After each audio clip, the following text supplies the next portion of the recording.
It's time to go global. Vaxkabinettet in English.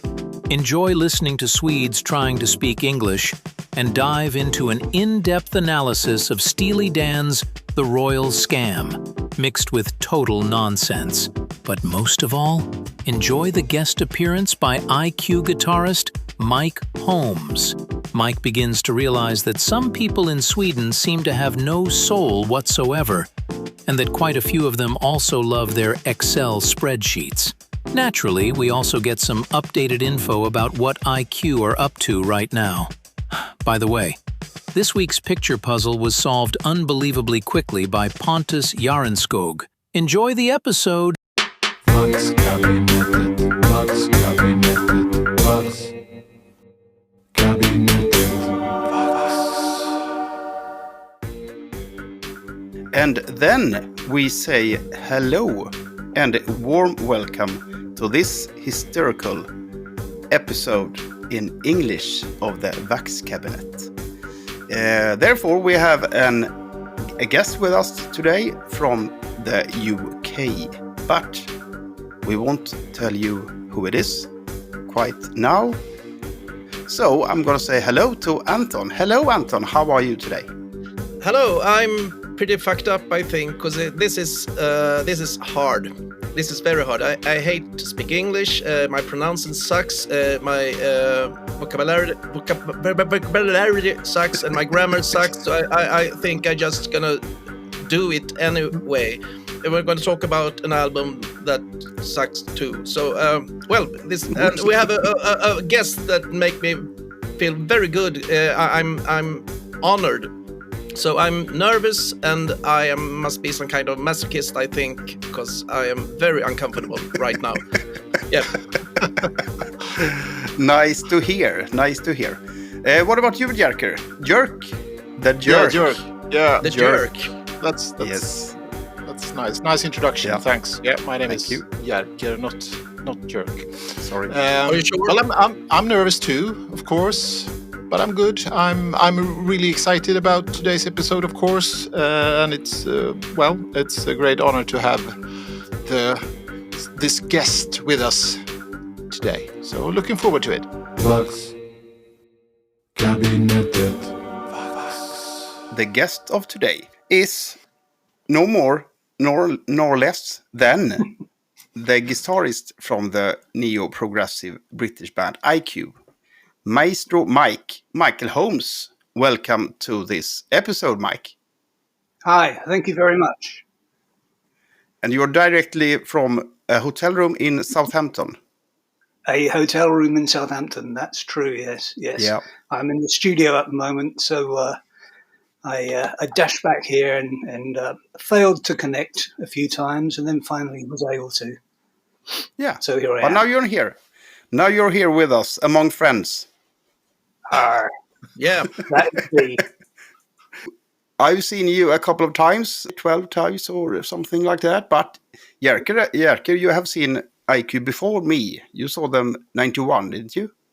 Yeah, I saw them. I met Mike. I think he doesn't remember this, but I met him in Netherlands in 1991. Yes, so I saw IQ in Tilburg and in Amsterdam, Paradiso, and what's it called? Yeah, so twice. I've seen IQ twice.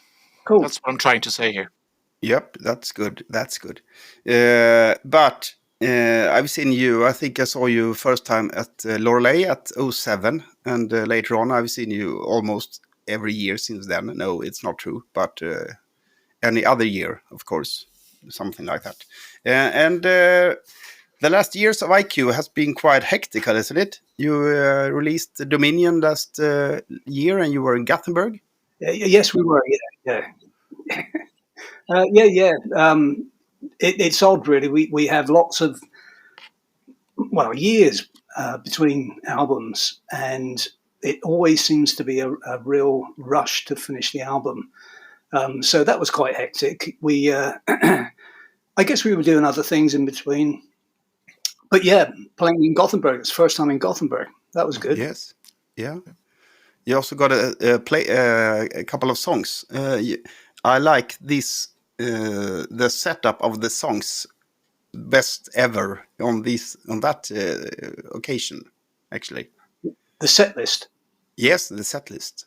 Cool. Yeah, a lot of hits on it. Well, it, you say.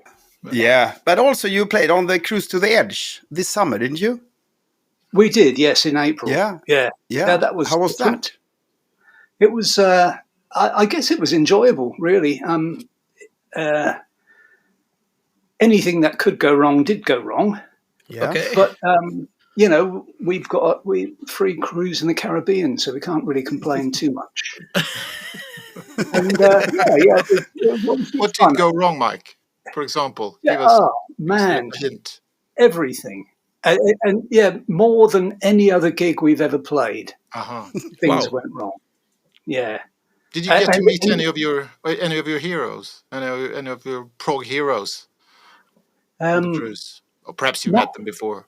Not on the cruise. No, Steve there, Steve Hackett, and I've met Steve a few times, and he's a lovely guy, really nice guy. But I didn't get to say hi there. I don't remember who else I met, to be honest. And a headline band or something. Was it IQ was headlining or was it? No. It was Steve, and there were people like Robert Fripp was doing some stuff, and Rick Wakeman. So yeah, it's quite interesting lineup. Yeah. Cool. Will you play there some more times? Perhaps. We were invited back next year, but we wanted to give it a miss really for a year. And then, maybe we'll go back the following year, and that'll be good. What we have found and what we've learned from the last time is that we need to take more of our own gear. Yeah. Because Right. part of the problem was that we couldn't get some of the... For Neil hired his synth for the leads, and they wouldn't load his patches, so he had one patch throughout the whole show. Okay. The Mellotron patch, I hope. No. the lead synth, like the Moog synth. The Moog sound. Yeah. Right. So, and that was the least worst thing that went wrong. Oh, Okay. Yeah. But having said that, no, I think everybody enjoyed it. Yeah. All right. And then now this September you released these shorter versions, Yes. songs. How come? Well, a couple of years ago, we met a guy, Cedric. He's a promoter in France, and he wanted to put IQ on, which he did last year, and it was a real success. So he pulled us back this year to do 2 nights, and he's kind of obsessed with promoting IQ at the moment, which I'm not really going to complain about. And Cedric's quite a bit younger than us, and he has a lot more connection with things online, like Spotify and stuff, and he kind of gets that area of music, which us being very old, we don't really get too much. And he suggested that one of the ways that we can actually reach new people was to have shorter versions of tracks. People that they wouldn't call themselves progressive rock fans, but they're kind of general rock people that like that kind of stuff. And he said, actually, you've got a lot of really good melodies hidden in somewhere in your longer songs. Why don't you tease those out a bit and present those? And it's quite a nice idea, really. Yeah, I like it a lot. Yes. Yeah, I think it works very well. Were all the guys involved in this process of editing the old material, or was it a Mike project only? Well, it was kind of me and Pete, really. I mean, I obviously I played it to everybody else, but the most feedback that I got was from Pete, and he had a few ideas about what to do and what tracks we should include and things. And do you still have the old master tapes? You've digitalized them, or Yeah, not the older stuff, perhaps? yeah. Some of them we do, and some of them we don't. Okay. So some of them it was just very careful editing of the 2-track stereo master. All right, and now we're in November. It's getting close for you to have those Christmas bash events, of course. It is. Yeah. It is. How Anton doesn't know about them. What can you say? What is Christmas bash? One thing that people should really know about IQ is that we're a lot of progressive rock bands. I think they're seen generally as quite serious and very much into the music and don't bother me with any humor. And we're not like that at all. We do include a lot of humor, maybe not in the albums, but certainly in the live show. And the Christmas bash is really an extension of that. We kind of like to celebrate Christmas. It's a nice thing to do, and I think people enjoy a specific themed show. Yeah. Oh, we do anyway. We enjoy it. Nice. And it just kind of seems to be popular. So we have a regular one in London, and now this is in fact the 20th year of us playing, I think, at the Bordereye in Holland. Yep. And we've been doing the Christmas shows there for many years as well. And it's good fun. Yeah. Do you play your regular stuff, or do you play Christmas songs, or what do you play? Yeah. Well, it's mostly regular stuff, but we'd like to include one or two things that are a bit different. Yeah. For instance, on these upcoming shows, quite a few years ago, we released a Christmas CD. We actually gave it away free as a thank you for people coming to the Christmas shows. Cool. And on that track, we did a cover of I believe it's I believe in Father Christmas. Yeah, the great track. Great track that is, and we'll be doing that this year.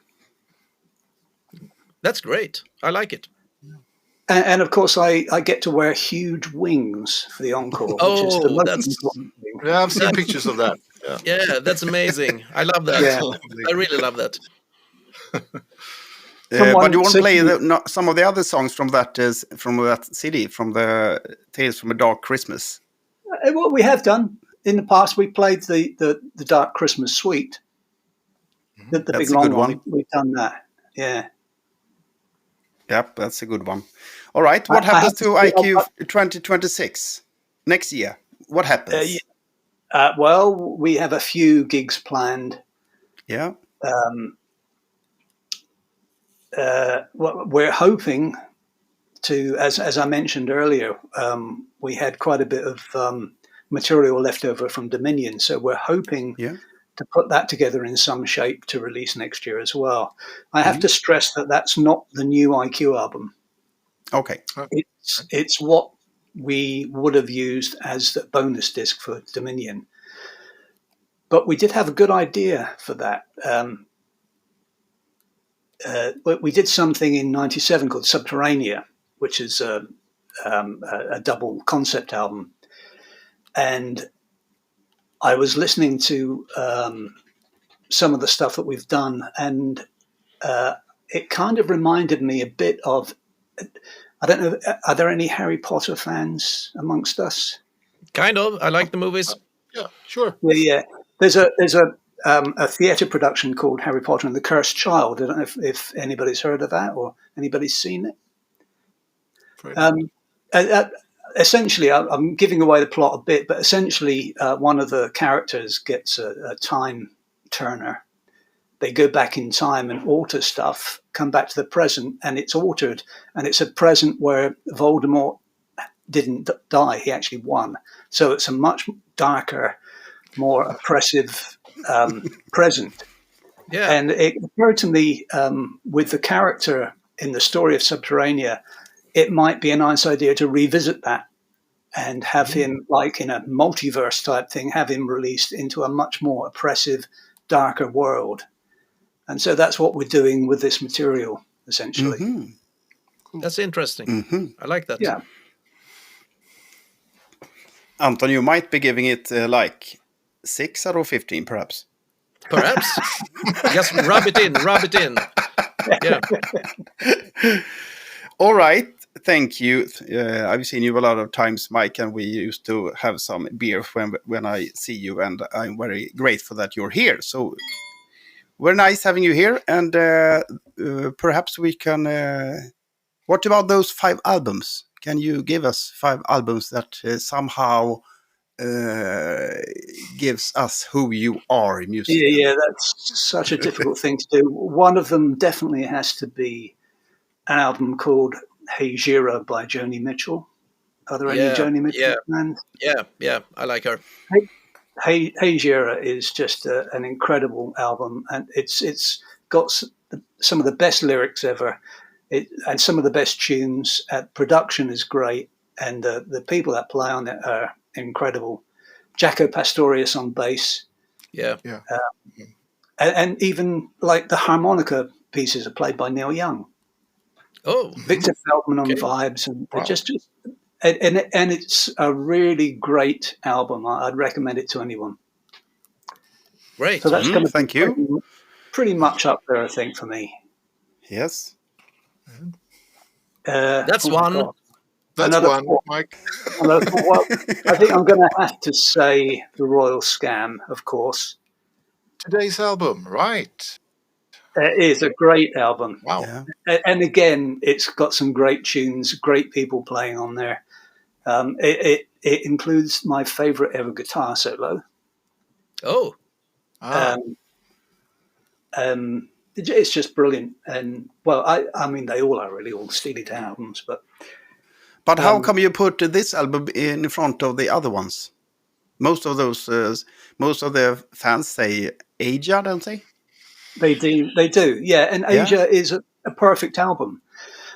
The reason I like The Royal Scam is because it was their transition album, really, from rock to jazz, because it was the one before Aja.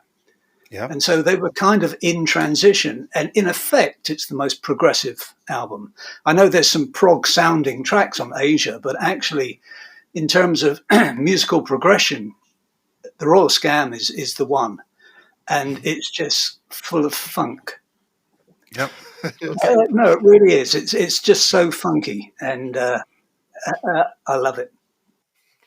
Okay, so what's number 3 on your list then, Mike? Number 3, oh man. From the top of your head. Yeah. One, I'd have to say Prefab Sprout. Jordan the Comeback. Have you ever heard of Prefab Sprout? Oh, yeah. Yes. Oh, yeah, absolutely. Jordan the Comeback is another perfect album. Is that the one with cars and girls? Those? No, it's not. No, That's it's not. That's another Cars one. and Girls. Is that It's not Steve McQueen? McQueen. Yeah. Yeah. Oh, yeah. That's correct. Yeah. No, it's actually a double album, and it's produced by Thomas Dolby. So again, it's a perfect production, really great.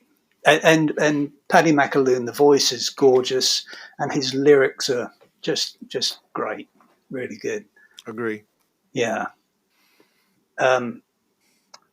For a fourth album, I think I'll probably have to pick a classical one, and that is it's like a compilation of Vaughan Williams.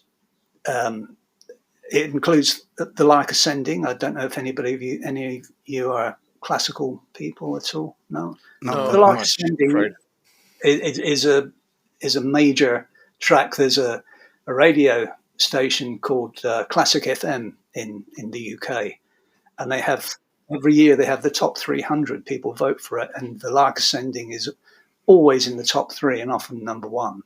Mm-hmm. It's great. And Vaughan Williams just plays some of the. He kind of reclaimed, or not reclaimed, but before Vaughan Williams and Holst, classical music was very much seen as a German thing. And they changed a lot of that. And it's a very English, very pastoral sounds and just great melodies. Is number 5 a prog classic? No, It has No, to be. I don't. don't think be a so. coward. I don't think I've got any prog albums in my top You don't 5. have to. I think I've read it somewhere that first time you met Pete Nichols was at a Genesis concert during the Trick of the Tail tour. Is that correct? That's right. Or is Yeah. it? It That is. is correct. Yeah. Yeah. I mean, we at the time we were both huge Genesis fans, and me and a mate of mine went to queue up in Stafford, which is a couple of 100 miles from where we were living at the time, and we happened to be queuing next to Pete, so we got chatting. That's how we met. Yeah. And that was the Trick of the Tail tour. In fact, that's the show that was filmed for that Genesis film, that live Genesis film from Cool. '76. Yeah, you can just about see me waving my poster. Yeah. It must have been like 76 or something. And then you, Pete, met again like 81, or did you get connected all those years between there and played? Oh, no, we just enjoyed chatting to each other, so we swapped addresses and we started writing. All right. And just became friends, really. Yeah. So that's next year. I will have known Pete for 50 years. Wow. Oops. That's Jerker pretty and cool. Petter isn't 50 years old yet. They're just kids. I did say I'm old. I'm old too, so. All right. Thank you very much. I didn't do album number 5. Yeah, Oh, sorry. number 5. Sorry. Petter can't count. Yeah. I've noticed this over the years. Yeah. Yeah. God. We will just edit this, Mike. I think that's so why. it will be like 1 second, and then you Yeah, come up I'll with come number up with it. 5, just like that. It's difficult. I'm trying to think of one of my big loves is house music. I love House music. Okay. Yeah, house music. And I used to be a house and techno DJ in the 90s. Wow. Yeah, and so I'm trying to think of an album that will, if we're talking about stuff that represents me, I would have to include some house music. And I really can't think of an album because it was all 12-inch singles, essentially. Yeah. I could always pick a single That would be okay. Okay. There's a track called Access by DJ Miska and DJ Tim. All right. What a name. And it is great. It's real kind of really hard pumping techno with a great acid bass line as the breakdown in the middle. And that's a great track. Cool. How can these music you have mentioned now get into this neo-prog stuff you and Martin Orford from the start came up with? Yeah, I don't know. Is it Martin's fault? Let's go with that. Yeah. No, I really don't know. I think I just I like so many different types of music, and I still like prog. Of course, I do. Yeah. There's been some great stuff, and there still is some great stuff. I'm always trying to include elements of my other likes into IQ. There's a track on the latest album, Dominion, called "Far From Here," and it breaks down, and it's got quite a ravey type build up.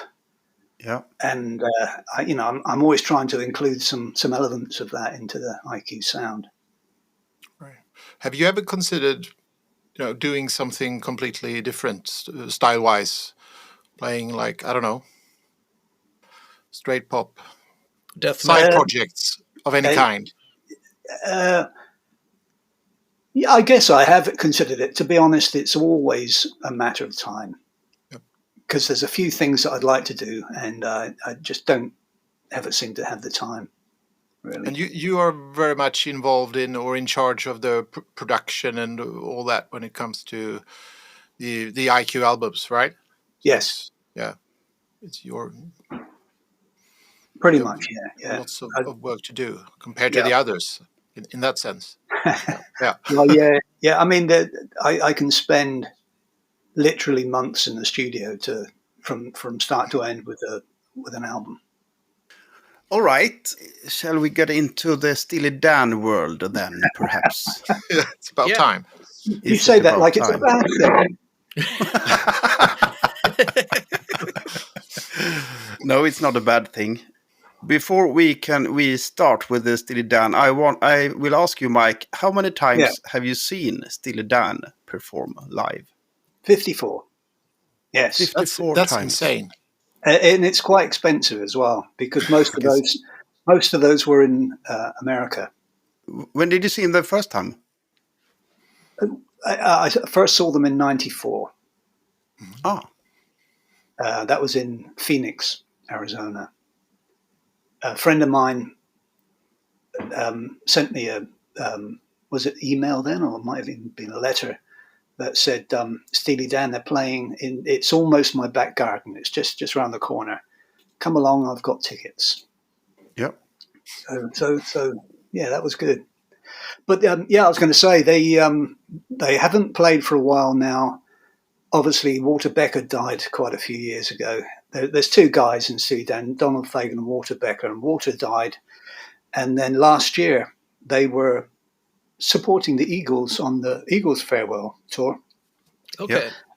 And I spent £1,200 on tickets, and the Steely Dan then cancelled No. because Donald Fagen's partner, Libby Titus, died, unfortunately, and it kind of put a stop to things for him. So he hasn't played for a while.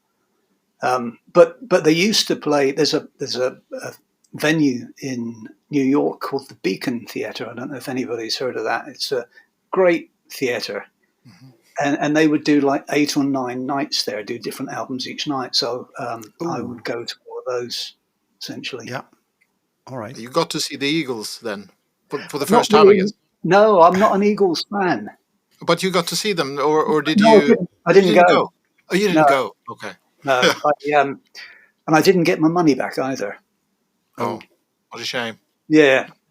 When a support band cancels, you don't get the money back. No, of course not. Oh, I need to ask you, how come you keep count? How do you know it's 54 times? If I see a band more than 4 times, I lost count. Yeah, But you're yeah. up 54. I started working it out quite a few years ago, and then I just kept count. Oh, okay, great. You know, both Petter and Anto, they are into lists. Maybe you're into lists as well. You know, Microsoft Excel documents and things like That's that. a Swedish thing, is it? Yeah, it's a good. Maybe it is. Yeah. Maybe it It's is. a good thing. It's a good thing. Yeah. Right. So then we know something about Mike's interest in Steely Dan. How about your interest in Steely Dan, Anton, and especially this album, The Royal Scam?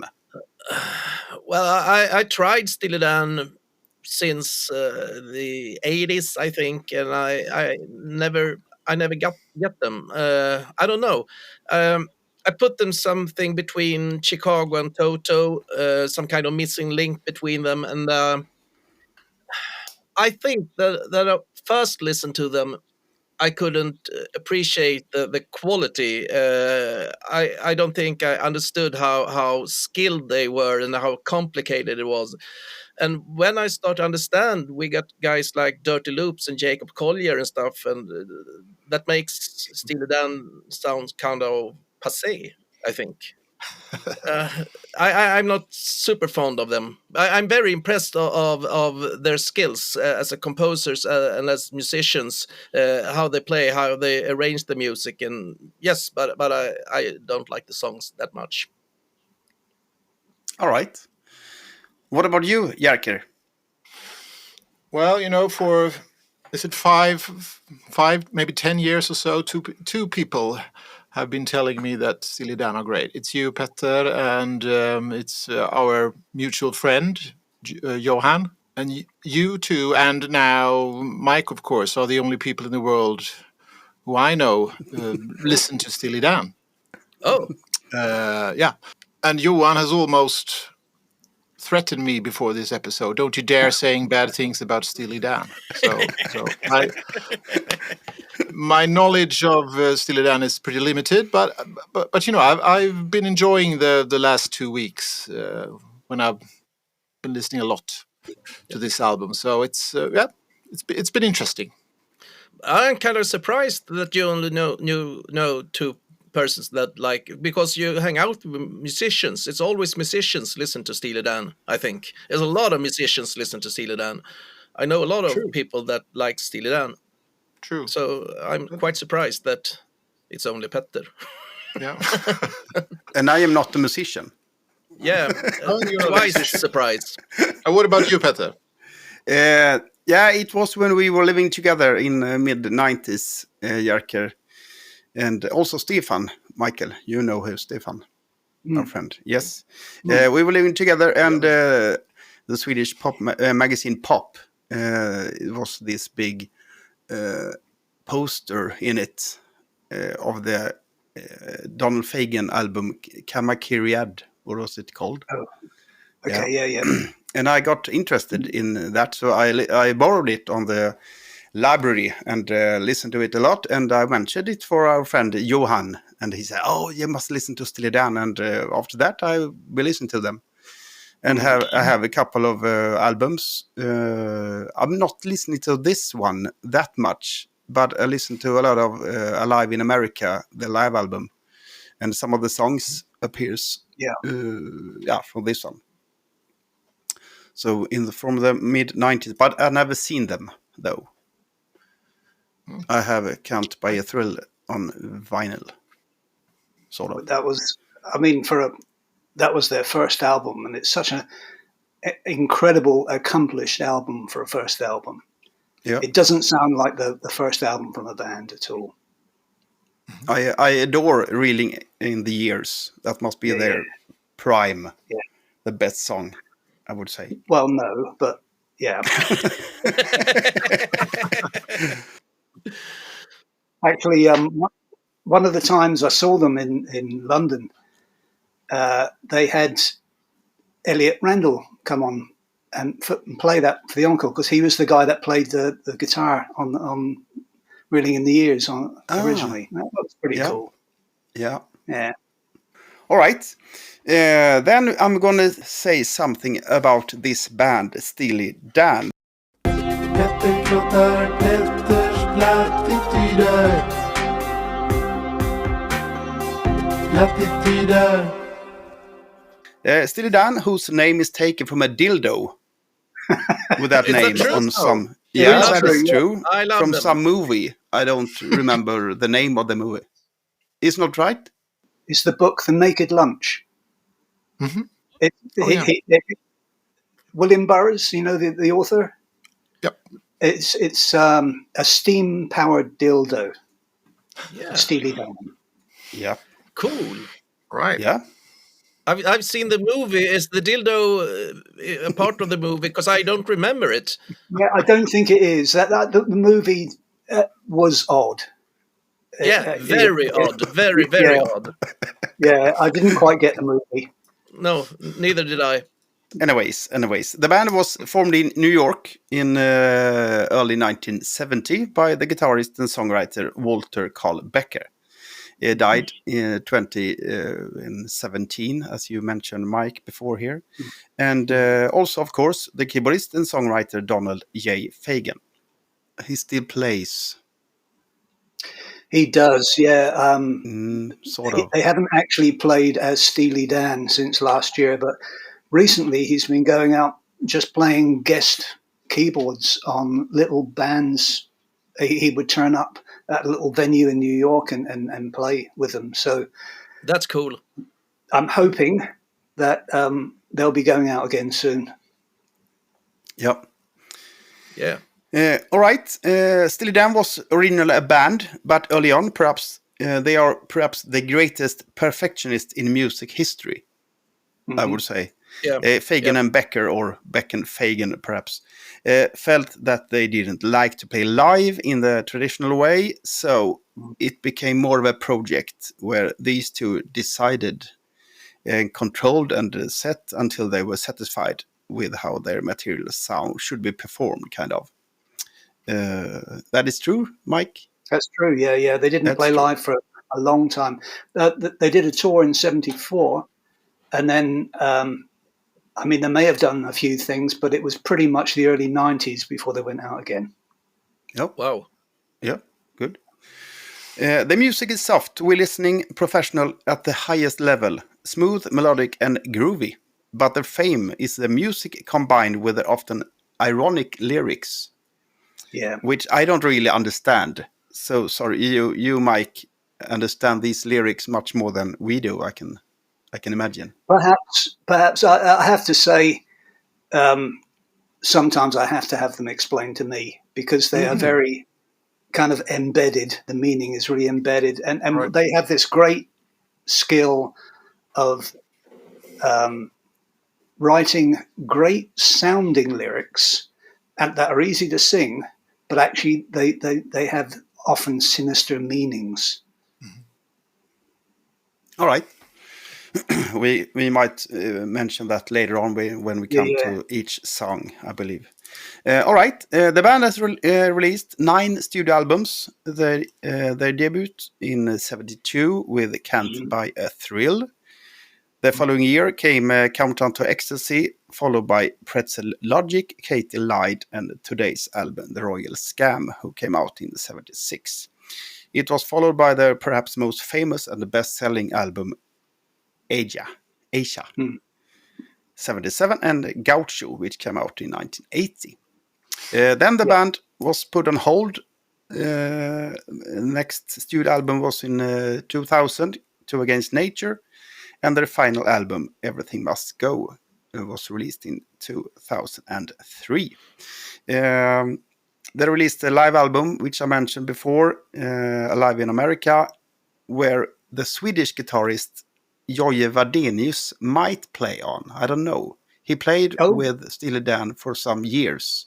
I'm not sure if he plays on this one, but I think he played with them in the early 90s or something. Not Right. In that case, because I think Alive in America was '94, or was recorded on 93 or '94. Yeah. I have to say, it's not a great live album. It's oddly not. enough. No. Okay. Not I've like got- IQ's. IQ's albums is better. I have many Steely Dan bootlegs. Yeah. And, Okay. That's better. Lots of them are much better than Alive in America. What's wrong with Live in America? Is it too stiff or what? Yeah, very overproduced. Yeah. And I don't know, it doesn't feel like there's a lot of soul in it. I get it. Yeah. Yeah, he is in on Alive in America. I just looked it up here. Oh, that's good. He's on it. Yeah. Jojje. Hello, Sweden, I would say about that.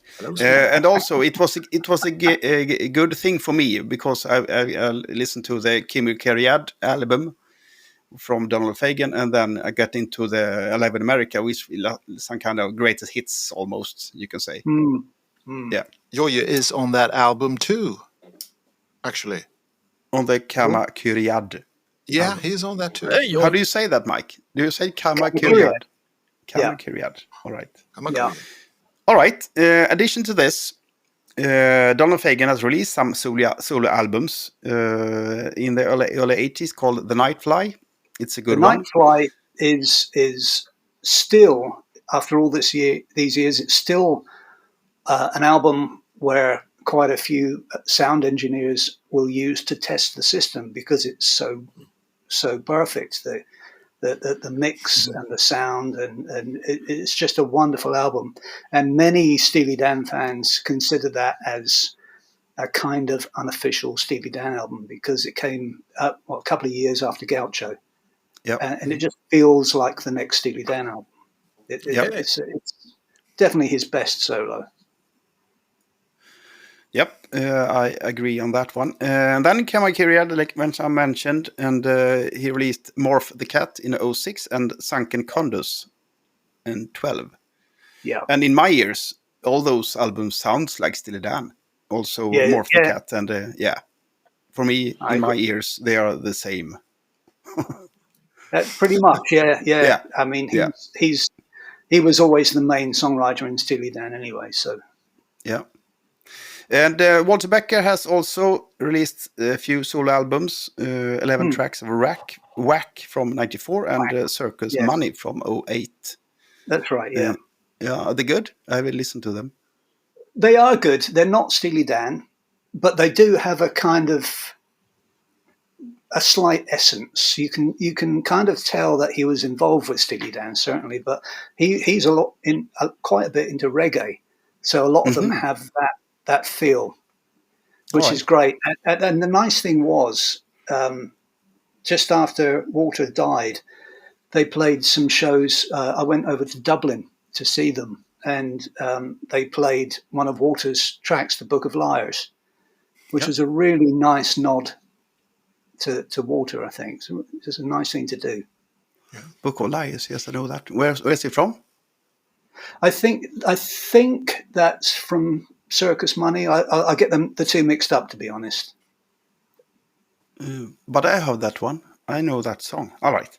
Anyways. What about this album then? The Royal Scam album. The cover is showing a man sleeping on a couch, almost like selling England by the pound.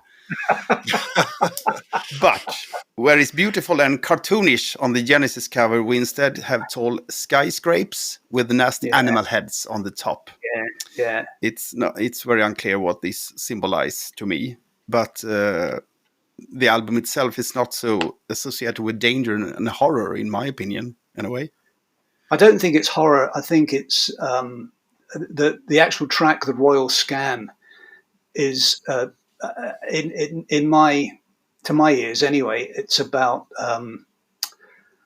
immigrants coming into New York and how badly they're treated. Oh. Okay. All right.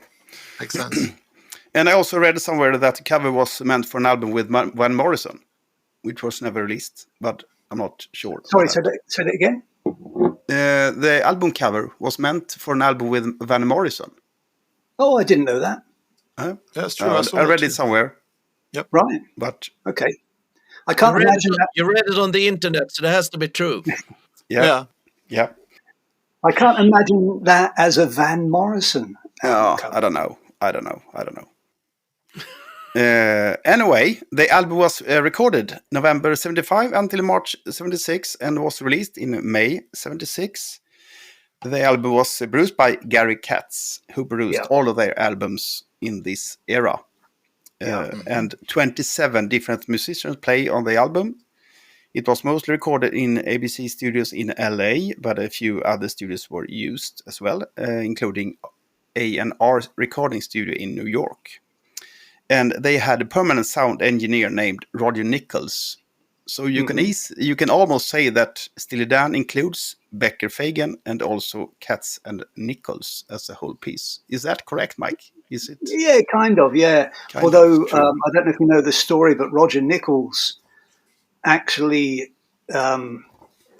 famously lost one of their tracks when they were recording Gaucho. Have you heard of that? No. No, there was a track called The Second Arrangement, which was supposed to be on Gaucho. Yep. And he mislaid the master tapes.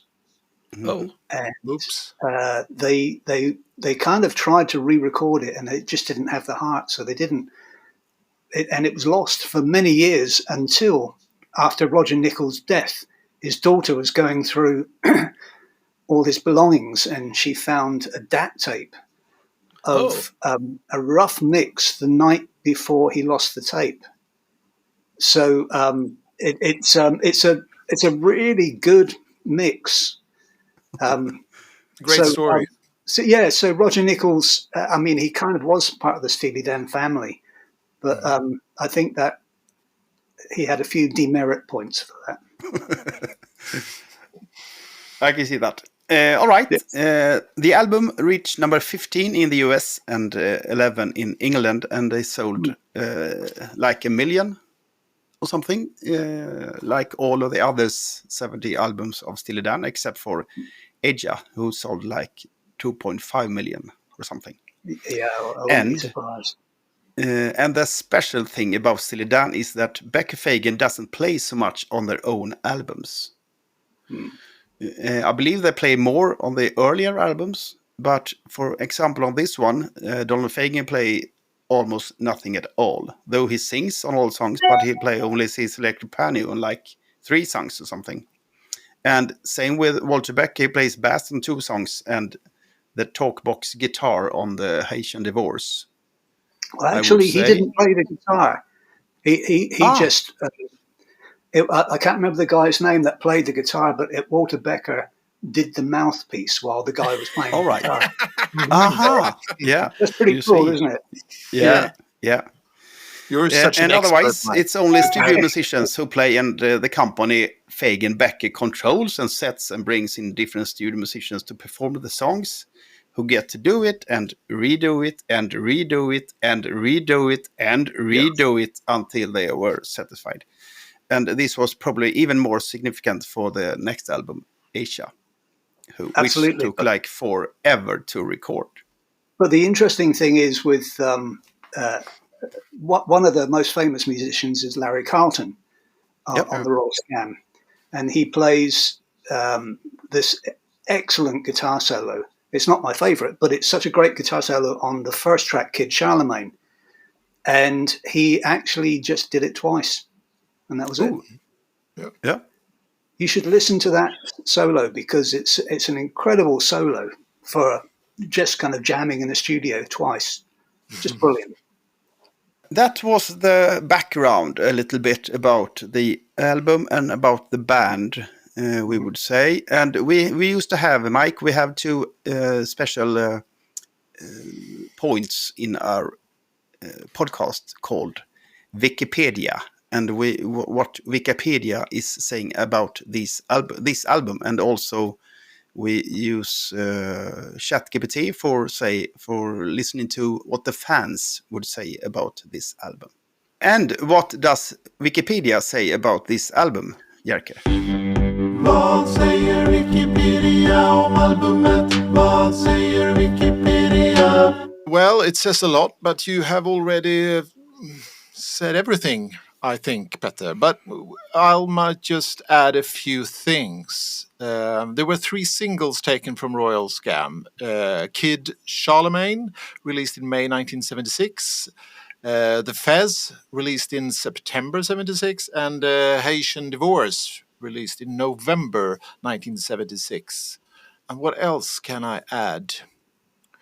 Well, the album reached number 3 in New Zealand, which wasn't bad at all, right? That's very important. Yeah. And also, one important thing, if we look carefully, we can find one prog connection in the list of additional musicians, and that is Mr. Rick Marotta, right? Yeah. That has to be Jerry Marotta's brother. You know, Jerry Marotta is the ultimate Peter Gabriel drummer, as we all know. And his brother, I think, is it his brother, Mike? Do you know that? I don't. Well, yes, it is his brother, but I don't know what he plays. He plays on song number 3 and song number 8. Right. It seems. So, yeah. That's what I have to... Was that Don't Take Me Alive, number 3? Or was it Sign In Stranger? Take Me Alive is number 3. Don't Take Me Alive, correct. Yeah, Take Me Alive. Yep. Yeah. Brilliant. And number 8 is Everything You Did. Right, yeah. Yep. So if they sound a little bit more proggy, that's the reason why. Cool. Yeah. That's all. Yeah, thank you. And Anton, what does the fans say according to ChatGPT? Vad enligt ChatGPT är fansens generella uppfattning om albumet? The Royal Scam 1976 is seen by many Steely Dan fans as one of the band's most cynical, sharp and guitar-driven albums. Compared to the smoother Aja and Gaucho, it has a darker and rougher sound, both in music and lyrics. Fans love the heavy funk rock style, the tight arrangements, and Larry Carlton's brilliant guitar playing. Songs like Kid Charlemagne, Don't Take Me Alive, and Haitian Divorce are special favorites and often called classics.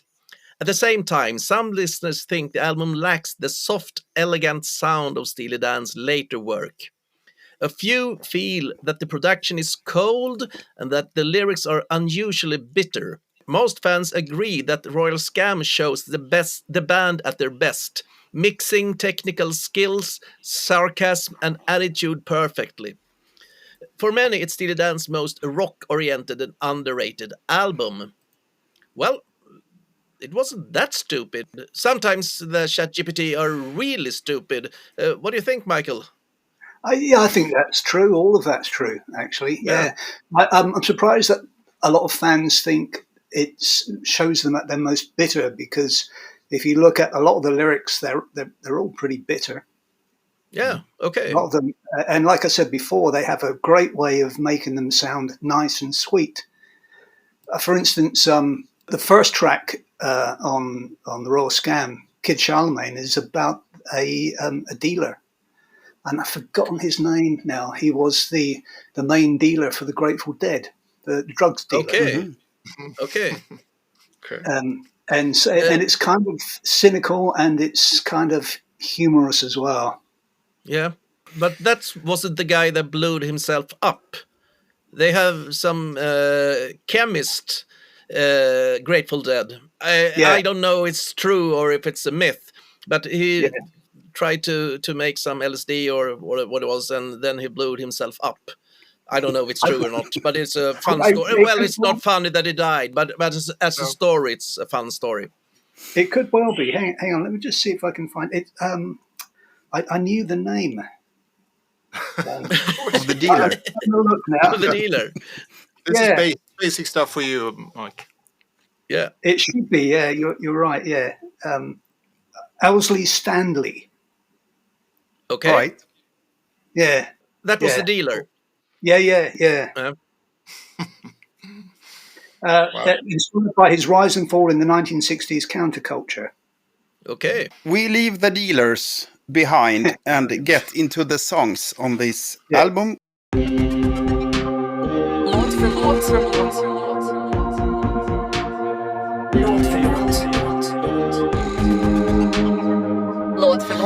And I think we will start with Jerker will start, and then Anton, and then me, and then Mike. All right, Jerker. Kid Charlemagne. Charlemagne. All right. So before we start, sorry, Jerker. Fagin sings, but none of them is playing anything on this one. Okay. Good to know. Good to know. Yeah. And not even Mr. Marotta is playing. Oh, all right. Never mind. After a few listens, I realize that, well, the verse isn't that bad at all. The melody is simple, direct, and it's catchy, surprisingly catchy. And I am very fond of backing vocals, and they really complement the lead. They give it that, polished, slick, Steely Dan touch, of course.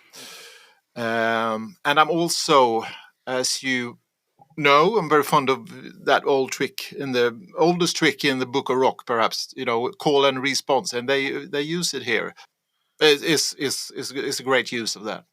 And as Mike mentioned, it's an amazing guitar solo, of course, but around here I lose some interest in the song, I must say. But in verse 3, Fagin plays around just a little bit with a vocal melody and like the small tasty variations that the song really needs.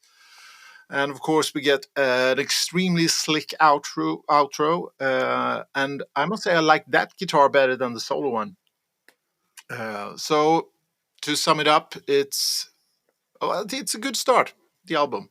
It took a few listens, but it's a good start. You haven't heard this one before? Never. I've been listening to it for 2 weeks. I've heard it 15 times. 20. Yep. Thank you. Anton? Well, very good groove as always. Oh, not as always, but they used to do. It's det svänger, som vi säger på svenska. It's a great groove. It's It very swings. good bass. It Swings. It rocks. It's a very, very good bass line, and this clavinet, or what it is delicious. That create this groove. Less fun with the chorus girls. I don't think that they are. I would prefer without them. No, And no, no. overall, not much of a song. I think it's a quite boring verse. I think it's quite boring bridge, and I think it's quite boring chorus. And listen now, Michael, I think it's quite boring guitar solo. But I can explain why. We used to talk about. I used to talk about sitting guitarists. That's kind of session musician that do this for money, sitting with a music stand before him, and he's sitting down, and there's no rock and roll in him at all. Because no matter how clever notes he gets or he plays, it still feels completely uninteresting. I wish I thought it was genius, because I can never guess which note will come next. He is very unpredictable. It feels like he's trying too much to play notes that I'm not expect to hear. So I think it doesn't feel natural to me, and that makes it boring. I'm sorry, but it's very good played. Yeah, and the song. To close the song, I will say it's very stable but quite boring. Sorry. Stable but boring. It's okay. You can say whatever you want. Yeah. This one must be one of Steely Dan's 5 signature melodies or something. One of the most well-known ones, I would say. And the guitar solo played by Larry Carlton is quite often mentioned as the best guitar solo of all times. It's a standout. And I can also say that Charlemagne is French, and it means Karl den Store in Swedish, who was a regent in France in 768 until 1814. All right, the song starts with some piano and some guitar notes. And in my ears, I think that the 7th one is a bit not so good. It's like 1, 2, 3, 4, 5, 1, 2. The 7th note. 7th note. All right. It's not. I don't like it. Is it wrong, Mike? It's I jazz. don't understand what you're saying. No, it's very funny. It's there's some guitar notes, 1, 2, 3, 4, 5, and then the 1, 2, the second one. It sounded a little weird in my ears.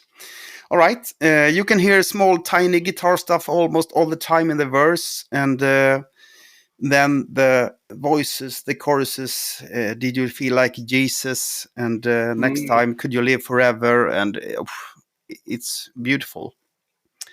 And of course, the get along, kid, Charlemagne is in the chorus. I like it a lot. And you can also hear those crispy hi-hat cymbals all through the song, which I like, and also the guitar solo, which starts like it goes on forever almost. It starts with after a couple of minutes, and it lies in the background on the 3rd verse or 4th or what it is. And it's a great start and a great album. Is it the best one? I don't know, but of course it's a good start. It's a good song. All right, Mike, your opinion about this opening song? I think Anton has no soul. We keep saying that. True. We keep saying that, Mike. That's true. It's one of those tracks where if I hear it, I can't stand still. It just makes me want to move, and it makes me happy. Everything about it, I think, is great. It's such a great groove, and I don't know, how do you describe one of your favourite tracks? It's just it's great. It would be very difficult for me to sell it to other people because I can't separate it from. I can't separate the elements. It's just one great whole. You know what I mean? Yeah, Yeah. I get it. Yeah. I think I could be wrong, but I think they've played it every time I've seen them, and it's always one of the highlights of the show. Cool. It's just, and I never want it to end. I think that's a sign of a good track. Yeah. It could go on forever for me, and I'd still be dancing. Like you try to do once in a while with IQ. You're trying to dance. No, they try to make the song never ends. It's got I longer do longer like- and longer and longer. I like It's long fantastic. fade outs. They're great. You must have heard some tracks where you think, it fades out and you think, just a few more bars. Yeah. True. Yeah. All right, thanks a lot. Just one other thing. I have to kind of defend Larry Carlton a bit, I think, because I don't think it sounds at all like a session musician. I think it's full of heart and soul, that solo. It's incredible. It's not music by numbers. No, it's not. It's not. Absolutely not. I don't think that the notes he's playing sound like a session musician. It is the attitude or the lack of barbed wire, so to say. I think it's too slick in an uninteresting way. And I still guess that he's sitting down when he's playing. So it's not the notes I complain about because they are cool. They're really cool. It is. It's the chair. Yeah, it's the chair and the lack of hair on his chest. Yeah. But mostly the chair. Yeah. Mike thinking, oh my God, eight more songs to go. I know. I've got to defend them all. Yeah, you have to defend them all. Yeah. All right, the second song, The Caves of Altamira. Here is Fagan is singing, and he also plays the electric piano. Jerker, you start. Good to know. And you all know that Altamira is like a cave in Spain, a famous cave in Spain somewhere. Yep. Yep, yeah. You knew that, of course. And okay, this one is another tune built on, pretty straightforward verses, except for those perhaps trickier, jazzier chords sneaking in towards the end of every verse. And it actually struck me the other day that I've been humming this verse for some time now, and I also realized that I've been moving on to, surprisingly, Ride Across the River by Dire Straits. So I find some strange similarities between the melodies in the verses there, strangely enough. As a trumpet player, I think the brass sound, the brass arrangement is magnificent. And especially the way the horns double the verse melody towards the end. That's really great. It's tight, classy, a really good brass section there. As a whole, very much in the style of the opening track, though. Sleek as hell. Does it touch my heart? No, not deeply. But it's a good song, of course. Good song. Anton, is it a good song? Kind of. It's a very good atmosphere in the intro with those rumbling James Bond-like trombones and pushy James Bond trumpets. That's always the right thing to put in music. James Bond, it's always cool.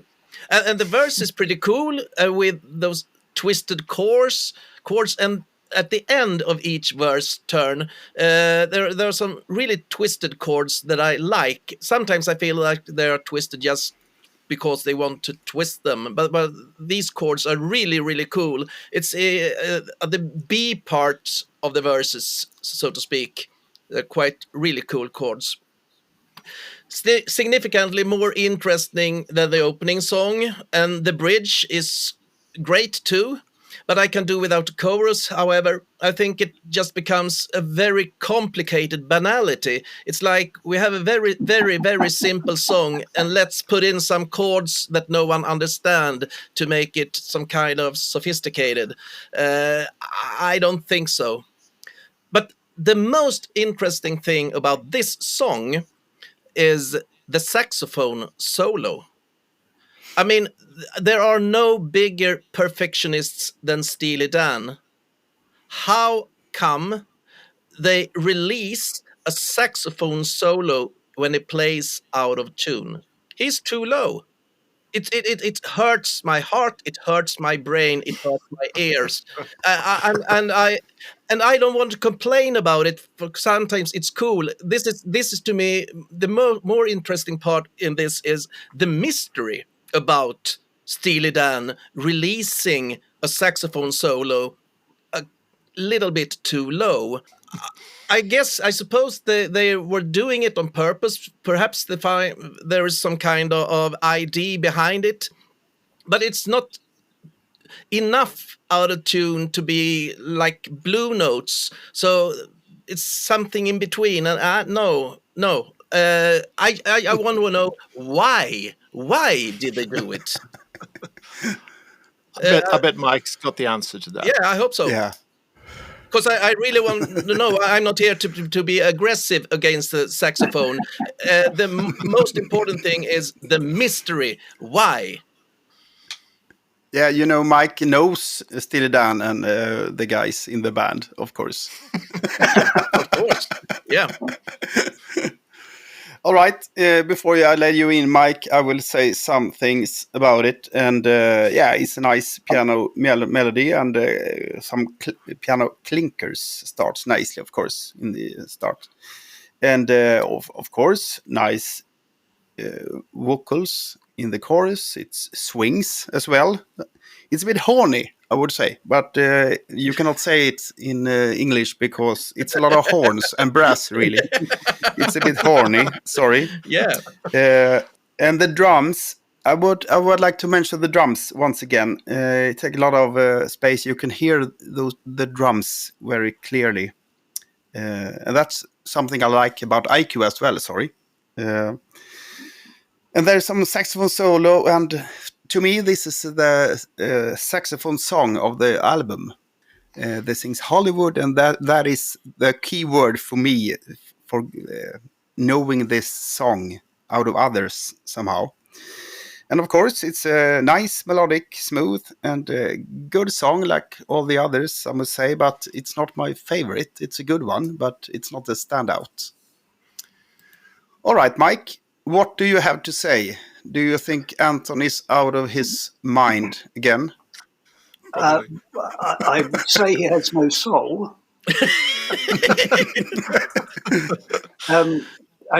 For Caves of Altamira for a long time was my favourite track on the album. There's something really magical about that track, and I don't know what it is, but it's like it's almost like it's not from that album for me. It definitely fits in, but it's harmonically and chord structure wise and everything. It just sounds different, and I think it's a great track, a really good track, and I was really pleased they played it for the first time in 2003 on the tour, and I actually went to Hawaii to see them on that tour. And I think it was Maui. I saw two shows over there, and it was almost a perfect evening because it was very hot summer. There was palm trees blowing in the wind, and Steely Dan were playing there right in front of me. And then they played that track, and it was just incredible, really magical. And I think there's something special about that track. It's a real standout for me. And I'm not hearing the out-of-tune sax, I have to say. It just sounds great. Oh. I know it sounds great. I know what you mean about blue notes, and perhaps there may be a couple there, but I think it's difficult again for me to divorce myself from Yeah, my experience of it, because I've heard it hundreds and hundreds of yeah. times, Yeah. and it's just part of it, really. And also now we got the answer for how come we only get an IQ album each 4 year, because you're traveling in the world seeing Steely Dan. Quite possibly, yes. But I want to say about the saxophone. In my ears, is too close. Let's call it the real note. That kind of coward way to explain it. But I want a blue note. It can't be too close, because the closer you get, the more it hurts my ear. But of course, there are no rules that say that you can't play a blue note very, very, very close to. But when it's too close, the right note, to me it just sounds like out of tune and not like a blue note. But I think that's only an opinion, I guess. But I can't stand it. I'm sorry. We'll record a saxophone special episode next week if Yeah. you're interested, Mike. Go through all saxophones. Yeah. Steely Dan. Yeah. In the Sounds world. good. Yeah, 4 hours. 4 hours. Yeah. All right, we got into song number 3, Take Me Alive. And again, it's Fagan who sings. Don't And Take I Me Alive. think... Yeah, don't take me alive. don't make it... Sorry. Don't make him alive. And I think Walter Becker played bass on this one, actually.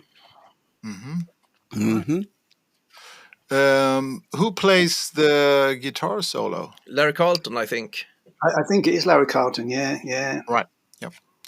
Okay. So, I often mention and often come back to the importance of pauses in solos. But here, I think the clever move is the opposite. The opening solo feels like it is more or less one long phrase, almost like he's refusing to take a pause, to take a breath or whatever. So sometimes you should go against the rules, of course.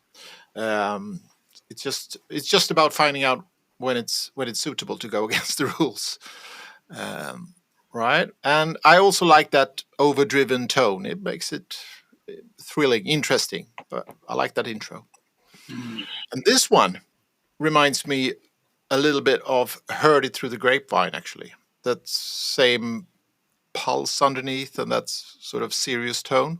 Yeah, I can see that. Yeah, you can see that. Yeah. Interesting. Cool. And I think it's a decent chorus. I like the way the melody finally reaches and ends with the title phrase. I think that's pretty cool. And as always, I like the backing vocals. They add power to the chorus. And maybe we have the proggiest section on the album here, the middle section. Kind of proggy, I think. This is, of course, in the style of the first 2 songs. It's a bit bluesier, I think. Doesn't touch my heart. It doesn't go very deep, I'm afraid. But once again, it's a decent track. Absolutely. Don't Take Me Alive. Don't Take Me Alive. All right, over to you, Anton Steensland. Steensland. Well, I have to talk about Larry Carlton, and I think maybe he is a kind of Alan Holdsworth to me. They are 2 completely different kind of guitar players, but what both of them have in common is that I don't like them. I'm very impressed. I'm very impressed of their skills, especially Holdsworth. I understand that he is one of the absolute greatest guitar players ever in many ways, but I can't appreciate his the way he plays. It's not my taste. It's nothing about that he can't play guitar. It's just me who doesn't like it. So I will not complain in that way. And here Larry Carlton plays these deliberate blue notes, and I don't think it works unless you're playing dirty swamp blues or you're playing some real jazz. But when it comes to perfectionist AOR, it just comes off as contrived, I think. and I can definitely see the chair, and I can definitely see the note stand, and he's not having fun when playing. He's focused on what he's playing, and they will never laugh when they are recording, and they do it very, very good. The song itself certainly has a good groove, and I like the B part of the chorus. Yes, I crossed my old man. I think it's great. But it's a lot about Carlton in this song, I think. Thank God there's no saxophone on this song. Thank God. What can I say about this one? Yeah, it's a bit of guitar solo from the start before the verse comes, and I would like to mention Donald Fagen's voice, his way of singing on this song. I think it's the best song performance on the album here on this one. And on the second chorus, there's some more voices, more choirs, which makes it more powerful. And it's a lot of choruses on this song, which I like. I like melodies and I like choruses, and it's a good song. I like it.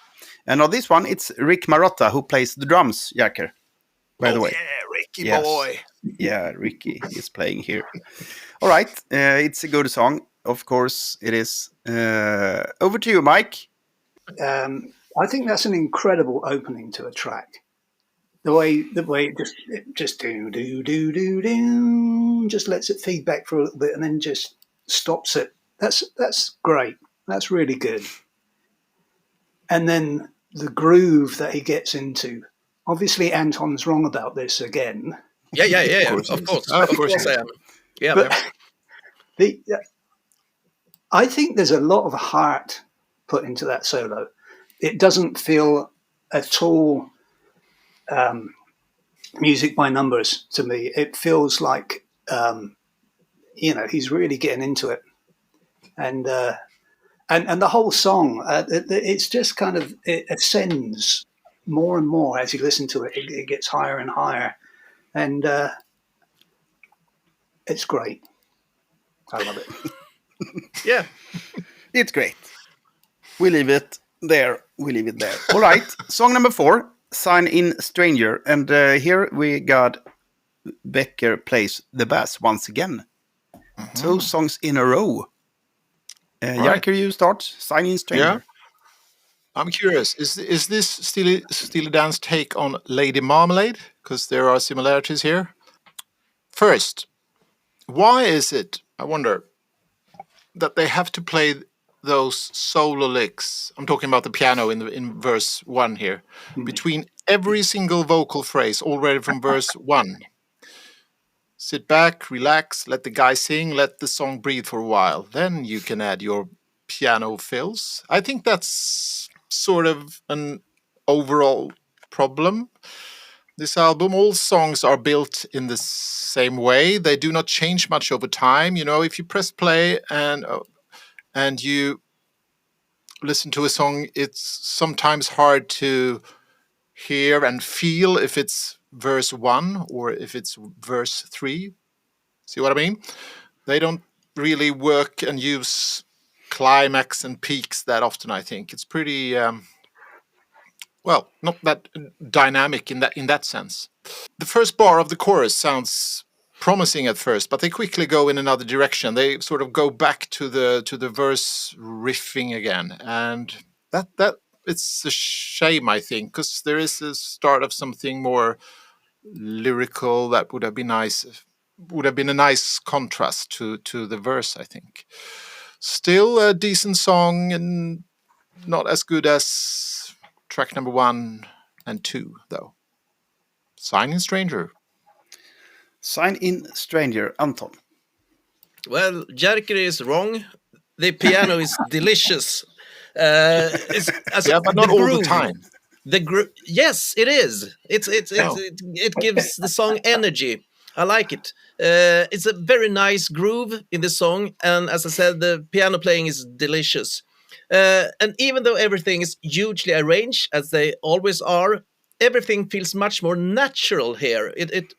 it sounds like that they haven't worked too much on the song. I think often when I listen to Steely Dan, I think, well, they should have stopped after 20 takes. Now they're getting more perfect, but they're killing something each time for each retake they do. And but in this song, I don't feel that. It feels like more spontaneously, perhaps.